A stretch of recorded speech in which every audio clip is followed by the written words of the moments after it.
نحمده ونصلي ونسلم على رسوله الكريم أما بعد فأعوذ بالله من الشيطان الرجيم بسم الله الرحمن الرحيم لا أقسم بهذا البلد وأنت حل بهذا البلد ووالد وما ولد لقد خلقنا الإنسان في كبد أيحسب أن لن يقدر عليه أحد يقول أهلكت مالا لبدا أيحسب أن لم يره أحد ألم نجعل له عينين ولسانا وشفتين وهديناه النجدين فلاقتحم العقبة وما أدراك ما العقبة فك رقبة أو إطعام في يوم ذي مسغبة يتيما ذا مقربة أو مسكينا ذا متربة ثم كان من الذين آمنوا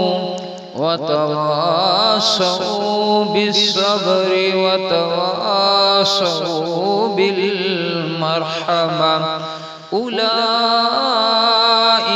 أصحاب الميمنة والذين كفروا بآياتنا هم أصحاب المشأمة عليهم نار مؤصدة۔ میں اس شہر مکہ کی قسم کھاتا ہوں اے حبیب مکرم صلی اللہ علیہ وآلہ وسلم، اس لیے کہ آپ اس شہر میں تشریف فرما ہیں۔ اے حبیب مکرم صلی اللہ علیہ وآلہ وسلم، آپ کے والد کی قسم اور ان کی قسم جن کی ولادت ہوئی، بے شک ہم نے انسان کو مشقت میں مبتلا رہنے والا پیدا کیا ہے۔ کیا وہ یہ گمان کرتا ہے کہ اس پر ہرگز کوئی بھی قابو نہ پا سکے گا؟ وہ بڑے فخر سے کہتا ہے کہ میں نے ڈھیروں مال خرچ کیا ہے۔ کیا وہ یہ خیال کرتا ہے کہ اسے یہ فضول خرچیاں کرتے ہوئے کسی نے نہیں دیکھا؟ کیا ہم نے اس کے لیے دو آنکھیں نہیں بنائی اور اسے ایک زبان اور دو ہونٹ نہیں دیے؟ ہم نے اسے خیر و شر کے دو نمایاں راستے بھی دکھا دیے، تو وہ دین حق اور عمل خیر کی دشوار گزار گھاٹی میں داخل ہی نہیں ہوا۔ اور آپ کیا سمجھے ہیں کہ وہ دین حق کے مجاہدہ کی گھاٹی کیا ہے؟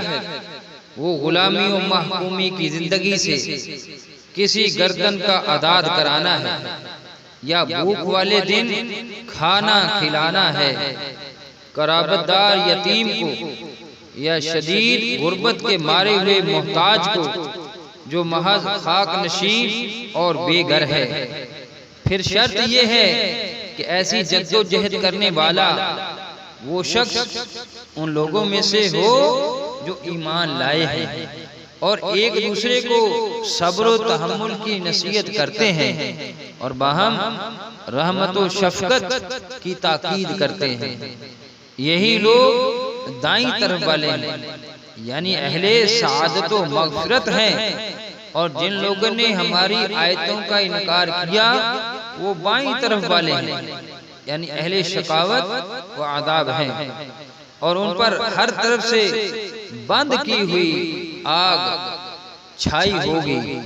صدق اللہ مولانا العظیم وصدق رسولہ النبی الامین الکریم.